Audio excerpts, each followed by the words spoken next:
마태복음 28장 18절에서 20절까지의 말씀입니다.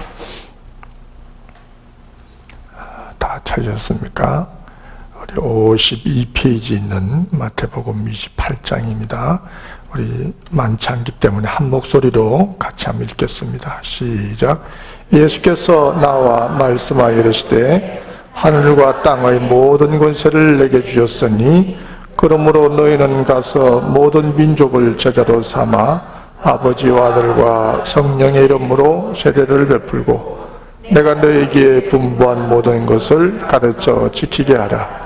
볼지어다 내가 세상 끝날까지 너희와 항상 함께 있으리라 하시니라. 아멘. 우리가 오늘 하나님 말씀을 읽었습니다. 함께 읽은 이 말씀은 예수님께서 하늘나라로 승천하시기 전에 마지막으로 제자들에게 하신 말씀입니다. 마지막으로 얘기를 한다는 건 상당히 의미 있는 그런 꼭 중요한 말을 마지막에 하지 않겠습니까? 그래서 마지막 남긴 말씀이기 때문에 매우 중요한 말씀이라 이렇게 생각할 수 있겠습니다.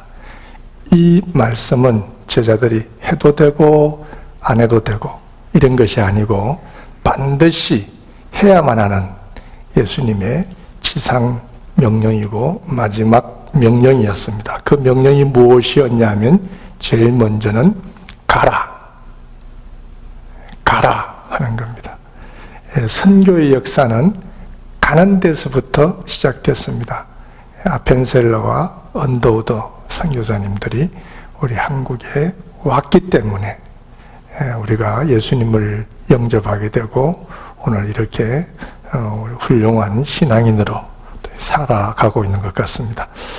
몇 해 전에 노스캐롤라이나에 있는 선교소 마을을 다녀왔었는데요. 거기에 한국을 다녀오셨던 선교사님들이 한 15분 있었습니다.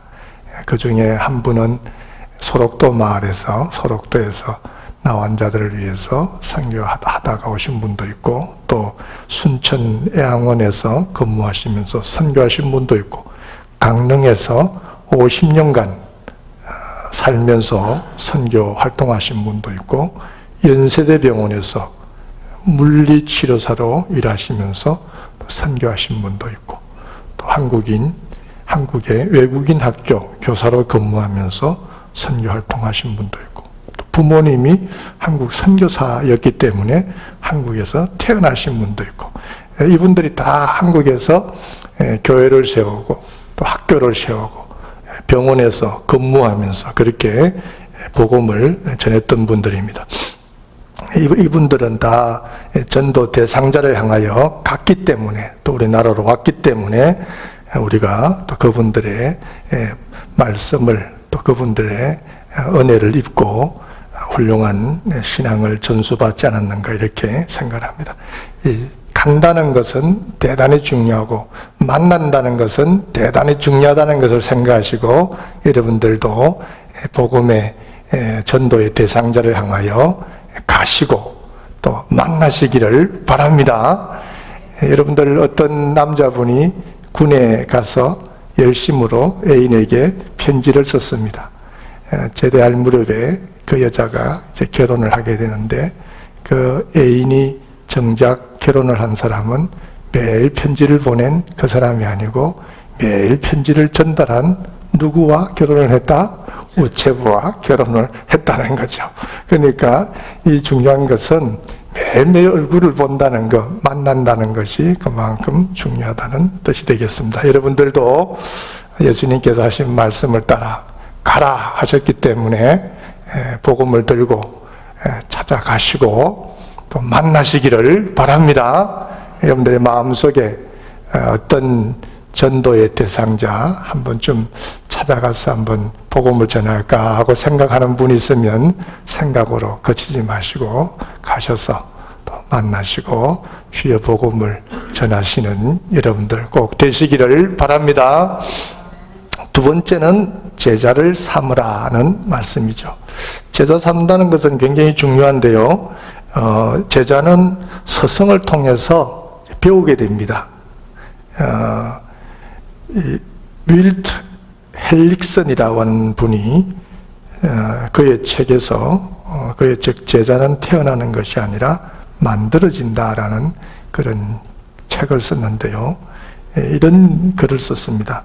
한 사람이 그리스도인으로 태어나는 것은 전적으로 하나님의 은혜이지만 그가 그리스도의 제자로 성장하기 위해서는 사람을 통한 훈련이 필요하다, 이렇게 얘기했습니다. 여러분들은 몇 사람을 훈련을 시키고 있는지요? 저의 친구 최친한 목사가 있는데, 이 친구는 서울대에서 물리대에서 공부를 한 친구입니다. 그러니까 배재고등학교에서 전교 1등으로 졸업을 해서 이제 서울대 물리대에 들어갔어요. 그래서 졸업할 때 오히려 장학금을 한 100몇십만 원을 받고 졸업을 했던 그런 친구입니다. 근데 이 친구가 그렇게 뛰어난 머리를 가진 친구인데 목사가 됐습니다. 가정에서는 난리가 났죠. 어떻게 목사가 됐냐 하고 아주 부모님들이 강력히 반대를 했는데도 이분이 목사가 됐습니다. 근데 이분이 목사가 된 계기가 학교에서 공부를 하는데 어떤 사람이 찾아와 가지고 성경책을 들고 전도를 하기 시작한 거예요. 근데 이 친구가 상당히 비판적이기 때문에 말을 잘 안 듣습니다. 또 물리학을 공부해서 논리적이지 않는 것은 잘 받아들이지 않는데 누가 와서 계속해서 꾸준하게 복음을 전하고 교제를 나누고 이러는 가운데 이 친구가 그 전도인의 마음에, 그 전도인을 마음으로 받아들였어요. 그래서 이 만남이 계속 유지되면서 결국은 그 친구는 그 1대1 제자 훈련을 통해서 결국 목사가 되는 신학교로 가는 그런 신학교로 가기로 결정을 하고 목사가 된 이런 친구가 있습니다. 그래서 상당히 중요한 것은 1대1로 밀착되어서 함께 지낸다라고 하는 것, 상당히 중요한 것 같습니다. 그 전도했던 사람은 나이 차이가 별로 안 되는 거의 동년배에 한 몇 살 정도밖에 차이 안 나는 선배인데도 불구하고 꾸준하게 이렇게 가르치고 또 권면하고 이러면서 제자를 삼았고, 제 친구는 가르쳐준 그분이 몇 살 차이가 안 나는데도 불구하고 스승으로 모시고 열심으로 그분과 교제하는 것을 제가 봤습니다. 그래서 제자라는 말, 헬라 말로 마데티스라는 말을 쓰는데요. 이 말은 만다노라는 말에서 유래가 됐습니다. 만다노. 이 만다노는 깨우치다라는 그런 뜻인데요. 어떤 교훈보다도 경험이나 실천을 통해서 깨우칠 때 쓰이는 말, 이것이 만다노라는 그런 뜻이 되겠습니다. 여러분들도 제자를 삼을 때 어떤 훈계나 교훈을 통해서 이론적으로 가르치는 것, 이것도 중요하지만 여러분의 사는 모습을 통해서 가르쳐야 진정한 제자가 배출될 줄로 그렇게 믿습니다. 예수님께서도 제자들을 가르치실 때 그 제자들이 3년 동안 따라다니지 않습니까? 예수님께서 3년 동안 제자들은 예수님이 어떻게 하시는가를 다 봤습니다. 환자들을 돌보시고 말씀을 전하시고 밤이 되면 기도하러 산에 가시고 쉴 새 없이 이 복음을 위해서 애쓰시는 예수님의 모습을 보면서 그 영향력 아래서 제자들은 훈련받고 이렇게 훌륭한 제자들이 됐다는 것을 여러분들이 기억하시고, 여러분들도 그런 어떤 삶의 생활의 모범을 통하여 제자를 삼아가시는 여러분들이 되시기를 바랍니다. 18세기에 우리 감리교 창시자였던 요한 웨슬리는 전도할 때 열심으로 전도를 했습니다. 새벽 4시에 일어났다 그래요. 그래서 밤 10시에 잠을 자는데 그 새벽 4시에서 밤 10시 자기까지 1분도 허송세월을 하지 않았답니다. 성경 읽고 설교하고 200여 권의 책을 쓰고 전도하러 다니고, 그 전도하러 다니면서도 성경을 열심히 읽었기 때문에 감리교회에 어떤 상징적인 그림이 있다고 한다면, 요한 웨슬레가 말 위에서 성경을 펴고 성경을 읽으면서 이렇게 걸어가는, 이것이 감리교회의 어떤 상징적인 그림입니다. 그 정도로 이 요한 웨슬리는 말씀과 또 이런 기도와 설교와 그 외에 저술과 많은 이런 활동을 하면서 90세가 조금 못돼서 그분이 돌아가시는데요. 그 주치, 그죠? 패밀리 닥터가 이런 얘기했습니다. 이분은 병들어서 죽은 것이 아니고 몸이 닳아서 죽었다, 이렇게 얘기를 했다고 합니다. 그만큼 시간을 아끼고 열심으로 전도를 하고 복음을 전했기 때문에 그로 인해서 이런 감리교회라고 하는 그런 교단이 생기고, 우리도 메도디스트로서 감리교인으로서 오늘 우리는 신앙생활을 지금 하고 있는 것이죠.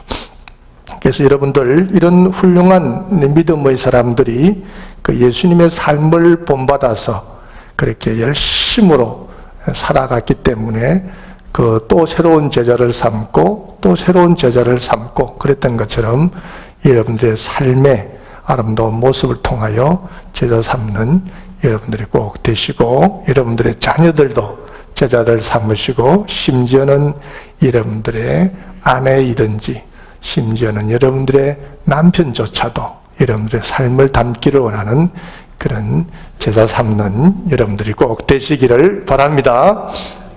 세 번째는 세례를 주라라는 거죠. 아버지와 아들과 성령의 이름으로 세례를 주라. 제가 요즘 마음이 아픈 것은 우리 교회에 세례를 받는 분이 좀 줄었다라는 겁니다.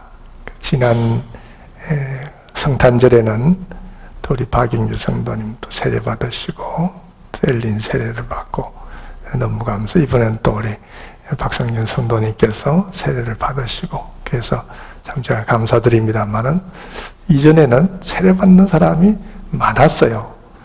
세례 받는 사람이 교회에 많아야 됩니다. 우리 미국 이민교회는 수평 이동이 많잖아요. 그렇죠? 어느 교회에서 문제가 생기면 여러 가정들이 옮겨서 또 이쪽 교회로 가고, 또 거기서 문제가 생기면 또 저쪽으로 옮겨가고, 이런 그 수평 이동이 많은데, 우리 하나님 주님이 정말 원하시는 것은 그렇게 뭐 어느 교회가 문제가 생겨서 저 몇십 명이 와서 교회가 부흥되는 그런 것보다도 정말 그 교회에서 교회를, 주님을 알지 못한 사람이 주님을 만나게 되고, 거기서 교육받고 또 제자가 되고 주님을 영접하고, 그래서 세례를 받고 집사님이 되고 이렇게 성장하는 것, 이것을 우리 주님은 더 원하지 않으시겠나 하는 생각을 하면서 지금 우리 교회 전도에 좀 식어진 열정을 회복하셔서 여러분들 좀 주변의 분들을 많이 찾으시고 또 우리 교회로 데려오시고, 그래서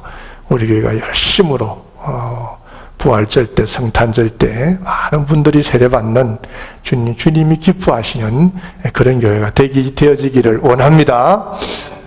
이 세례라고 하는 것은요, 어떤 그 의식이 대중 앞에서 예수님을 마음으로 믿고 입으로 시인하는 그런 종교 의식입니다. 이것을 통해서 대중 앞에서 자신의 신앙을 드러내고 신앙 공동체의 일원이 되는 것이죠. 그래서 지금은 오픈 커뮤니언이라 그래서 열린 성찬식을 드리지만, 과거에는 세례받지 못한 사람은 성찬식에 참여하지도 못했습니다. 자기의 신앙의 고백을 하면서 정말 회중들 앞에서 내가 주님을 나의 주님으로 영접했습니다 라고 고백하고, 이 교회의 한 일원이 되어서 나도 함께 내 주어진 역할을 잘 감당하며 신앙생활 하겠습니다 하고 공중 앞에서, 회중 앞에서 자기의 믿음을 고백하고 신 한 사람만, 진실된 믿음의 고백이 있었던 사람만 예수님의 살을 먹고 피를 마셨지, 그렇지 않은 사람은 성찬식에 참여하지도 못했어요. 그러나 요즘은 오픈 커뮤니언이라 해서 세례를 받지 않아도 자기 믿음으로 받아들이는 사람들은 다 성찬식에 참여하도록 그렇게 열린 우리가 성찬식을 좀 드리고 있습니다.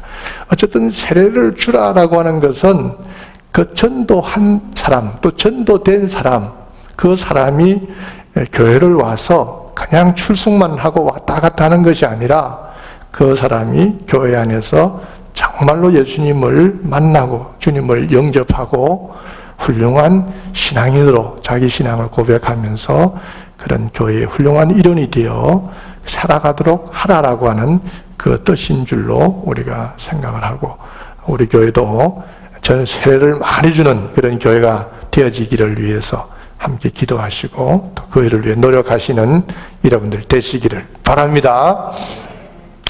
네 번째는 가르치라라는 거죠. 가르치라. 서울의 온누리교회 하영조 목사님 살아계실 때 교인들에게 강조하셨던 말씀이 있습니다. 배우든지 가르치든지, 이 말씀을 자주 하셨는데, 이 말씀의 뜻은 배워야지, 가르치지, 이런 뜻과 같습니다. 여러분들 배우지 않았는데 어떻게 가르치겠어요? 제가 요즘 너무 감사한 것은 우리 제자반 공부를 하면서 제자반에 참여하시는 분들이 정말 열심히 참여하셔요. 성심성의껏 배우시려는 의지를 가지고 참여하심에 대해서 저는 정말 너무 감사하고, 또 이번에 우리가 하는 교육이 성경에 대한, 그렇죠? 성경을 어떻게, 성경이 구조가 어떻게 되어 있는가, 어떻게 성경 말씀이 핵심이 뭔가, 이런 것들을 우리가 배우고 있지 않습니까? 새벽에도 나오셔서 말씀을 또 배우시고, 아침에도 오셔서 배우시고, 밤늦게 퇴근하시고 오셔서 배우시고, 우리 교회가 이런 배움에 대해서 열정을 갖고 있는 모습에 대해서 저는 참 감사하고, 앞으로 교육받지 못하신 분들도 이 회기가 끝나고 나서 다음번 회기에 꼭 참여하셔서 하나님의 말씀을 좀 잘 배우시기를 바랍니다. 이 말씀을 많이 배워야, 그 진리를 알고 있어야 사람들한테 그 진리를 가르칠 수 있는 것이죠.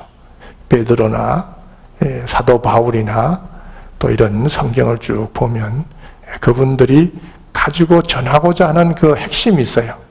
그들이 예수님을 만났던 만남에 대한 가르침을 받았던 것, 이런 것들 정말 전하고자 하는 핵심이 있기 때문에 정말 죽음을 각오하고, 그렇죠? 어렵고 힘들어도 그 모든 과정을 극복하면서 그분들이 나갔다는 거죠. 우리도 무엇인가를 알고 진리에 대한 깨우침이 있을 때 내가 깨우쳐졌어야만이, 내가 경험되어지고 알고 있는 이 지식이 있어야만이 누군가를 만나서 얘기를 전하는 것이지, 그렇지 않으면 우리가 누구에게 가르칠 말도 전할 말도 없다는 것을 여러분들이 아시고 꼭 말씀을 많이 배우시고 그것을 가르치시는 여러분들 꼭 되시기를 바랍니다. 마지막 다섯 번째는 그것을 지키게 하라 였어요. 그것을 지키게 하라. 가르친 것이 지켜져야 열매가 있습니다. 힘써 가르쳤는데 한쪽 귀로 듣고 한쪽 귀로 흘러버린다면 무슨 의미가 있겠습니까? 배운 것, 그렇죠? 그 사람이 배운 것을 자기의 삶에 적용하고 행동에 옮길 때 거기에서 역사가 나타나고 변화가 일어나는 겁니다. 여러분들 우리 성경에 보면 아브라함이 하나님께서 너로 큰 민족을 이루어 복의 근원이 되게 할 테니 내가 너에게 지시할 땅으로 가라, 주의 말씀이 떨어졌을 때 아브라함이 그 말씀에 따라서 행동에 옮겼습니다. 그가 행동에 옮겨서 하나님이 지시한 땅으로 서서히 한 걸음 한 걸음 옮겨갔을 때에 이 이스라엘 민족의 역사가 또 시작되었고 하나님의 역사가 진행되었다라고 하는 것을 볼 때 말씀을 듣고 그것을 행동에 옮기면서 지켜갈 때 거기서부터 역사가 일어나는 거고 그것을 통해서 새로운 간증거리들이 만들어지고 생겨난다는 거예요. 우리가 그 하나님의 말씀을 배움을 받고 그것을 실천에 옮길 때에 그때 나타나는 어떤 하나님의 도우심을 통해서 나타나는 결과물들이 있단 말이죠. 아, 이 말씀을 이렇게 행동에 옮겼을 때 이런 일들이 나타나는구나 하고 은혜를 받고 또 사람들에게 그것을 또 하나님 말씀대로 살았더니 이런 일들이 일어났습니다 하고 간증을 하게 되고 이렇게 되는 것이지요. 그래서 가르쳐 지키게 하라라고 했을 때 거기에 나오는 지키다라는 그 말의 헬라의 말이 테레오라는 말입니다. 근데 이 말의 뜻은 보존하다라는 뜻이에요. 붙든다 그런 뜻입니다. 그러니까 우리가 하나님의 말씀을 가르치고 또 그 말씀을 이제 지켜나갈 때 행동으로 옮겨서 그것을 지켜나갈 때 하나님의 말씀은 보존되고 그 말씀은 지켜지고 그 말씀은 계속 입에 입으로 사람들에게 전달되면서 이 땅에서 보존된다는 그런 말씀이 되겠습니다. 예수님께서 제자들에게 하늘나라로 올라가시면서 마지막 명령을 내렸었습니다. 그것이 뭡니까? 너희들은 가라 라는 것이고 모든 사람들을 제자를 삼으라 라는 것이고 또 그들에게 세례를 주라 라는 것이고 또 말씀을 잘 가르쳐서 그 말씀을 지키게 하라라는 것이었습니다. 이런 일들을 수행할 때 뭐 여러 가지 힘들고 어려운 일들이 많이 있겠죠. 그러나 예수님은 그 일을 수행하고자 하는 제자들에게 약속의 말씀을 하나 주셨습니다. 그게 무슨 말씀입니까? 내가 너희와 함께 하리라는 겁니다. 우리 주님이 우리와 함께 주시기만 한다고 한다면 복음을 전하는 과정에서 힘들고 어렵다 하더라도 우리가 못 해낼 게 뭐 있겠어요? 그렇죠? 뭐 부끄러울 게 뭐 있겠습니까? 주님께서 용기 주시고 힘 주시는데 모든 것을 다 극복하면서 감당할 수 있는 그 힘과 능력이 우리 주님으로부터 공급된다는 것을 믿으시고 여러분들 내가 누구를 좀 만나야 되겠는데 내가 부끄러워서 또 내가 가면 될까 안 될까 그런 염려하지 마시고 때를 얻든지 못 얻든지 두려워 마시고 사람들을 만나셔서 담대하게 주의 복음 증거하시면 아마 많은 영적인 열매들이 여러분들 통해서 거두어질 줄로 그렇게 믿습니다. 우리 한번 자리에서 일어나셔서 찬양 하나님의 진리 등대 찬양 드리고 합심해서 통성으로 기도하는 시간을 갖도록 하겠습니다.